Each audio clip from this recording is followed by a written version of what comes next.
Well, the start of Women's Month has been marked by marches and pickets over violence and abuse against women and children. 24 demands were put forward in a memorandum that was handed over during the marches. And in shocking news now, about 8 women are allegedly raped every weekend at a dumping site out in Randfontein, west of Johannesburg. For more on this, we're joined on the line by Madibe Mahlatji, who is a community leader in Randfontein. Madibe, thank you so much for joining us. Happy Women's Month. Please tell us more about these harrowing allegations of rapes in this area. Thank you, ma'am, and good day to your viewers. It's indeed disappointing to still live in a society whereby women are still marginalized to that extent. And then we find a society that also classify people according to their standard of living. And in such things are institutionalized. Even our institutions that should protect women, they are still looking at where are those women located, and then what is their standard, social standard in the community. So we have a very serious case in Randfontein dumping site that has been going on for so many years now, about 5 years, whereby community leaders who have been trying and knocking on the doors of all the authority to say now, no matter where these women and children are located, but they deserve to be protected up until the time whereby they are moved to a safer place. So it's a community whereby it was infiltrated by illegal miners, foreign illegal miners for that matter, and then they went there and built a nest, because they knew that the Randfontein police have classified that place as a no-go zone. So now if they are heaven, they are putting their guns and they are making their dealings there. In the morning, when there with one of your colleagues covering the story, there was a message that arrived, a lot of expensive cars from other people who are benefiting from that list of criminal activity in that community. Madibe, we don't have a very clear line. If I can just ask you to please just raise your voice when you speak to me now. I didn't get the gist of your answer because I'm really struggling to hear you. But we hear that 8 women are being raped every weekend. That's just too many. Have the police tried to assist you in any way? And what happened with the investigations? Is this one person or a group of men that are raping these women? What is happening in that particular informal settlement is that there is a criminal element now. These people who are dealing with illegal miners, who are dealing with these illegal activities of mining the old mine dams, they have went in that small community. The very foundation of that community is that these people are staying there on a basis that economical venue for them, place for them. They are doing recycling. Mostly are women and children. And then these guys went in there and they have built a nest. They are staying there because police have neglected that particular location. They say it's a no-go zone for them. So the cases that are coming out of that place are not taken serious.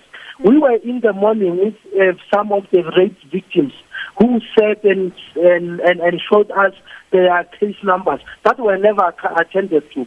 Some of the perpetrators are within their communities. They are living freely. Why? Because Randfontein police cannot go in that informal settlement. They say it's too dangerous for them because of these illegal miners. They are well armed. They have all automatic rifles in their position. But why would in South Africa have a community where people can be protected? Because others feel that those who are there are more dangerous than the police. So what is your appeal, Mr. Madibe, to the police as well as the other relevant stakeholders? How can we assist then? We gave the MEC, Sizagena, a call on Wednesday night after the ordeal where people were shot from Monday and then people were raped. And then she said to us she was not aware of the situation. We gave her a call, nothing has happened. She proposed an operation to root out those criminal elements in that community. She never did anything. And then the police are very uncooperative in Randfontein. They don't want to hear anything from us. The people who came to the rescue, who always have is one gentleman by the name of Comrade Bloom, who stays in Tukomsres, who always when these shootings comes up, he takes all the community to his own yard. And the state is there. The municipality is there to his own yard, and the one councillor, Comrade Sulu. Those are the comrades that took the burden in their shoulders. But the fact of the matter is that community is neglected. If the police can't go there, imagine the ambulances, the emergency services. And then, Mr. Mahlatji, do tell us, I mean, these cases, have the police actually opened cases of rape in this instance? Because we do understand that 8 women at this stage have been raped.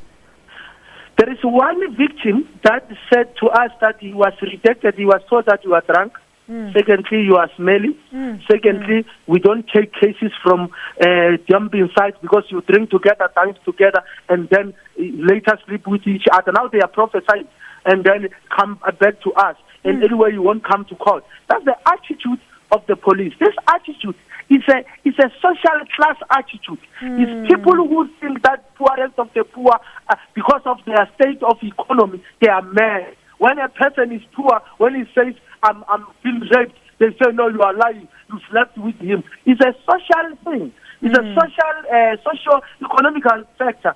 Now, what we are saying is that as long as the government is still viewing our poorest of the poor who are living under conditions like this, and as mad people who cannot narrate their story well, we are having a problem.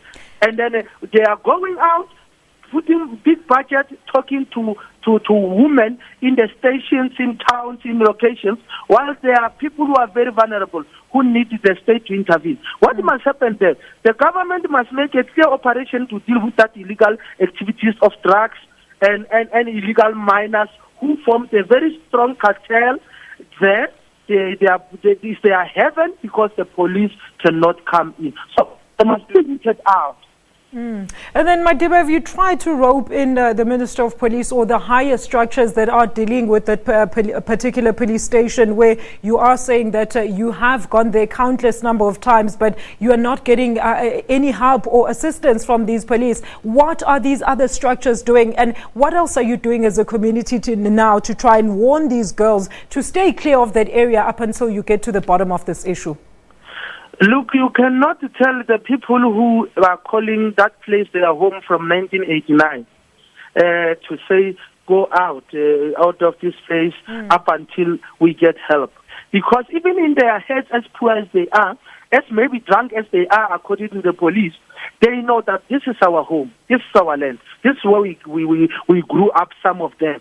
And if you take me out of my home because of criminal activity, it's unjustifiable. There will be gun shootings when these gangs are fighting over territories and dealings of illegal gold sales.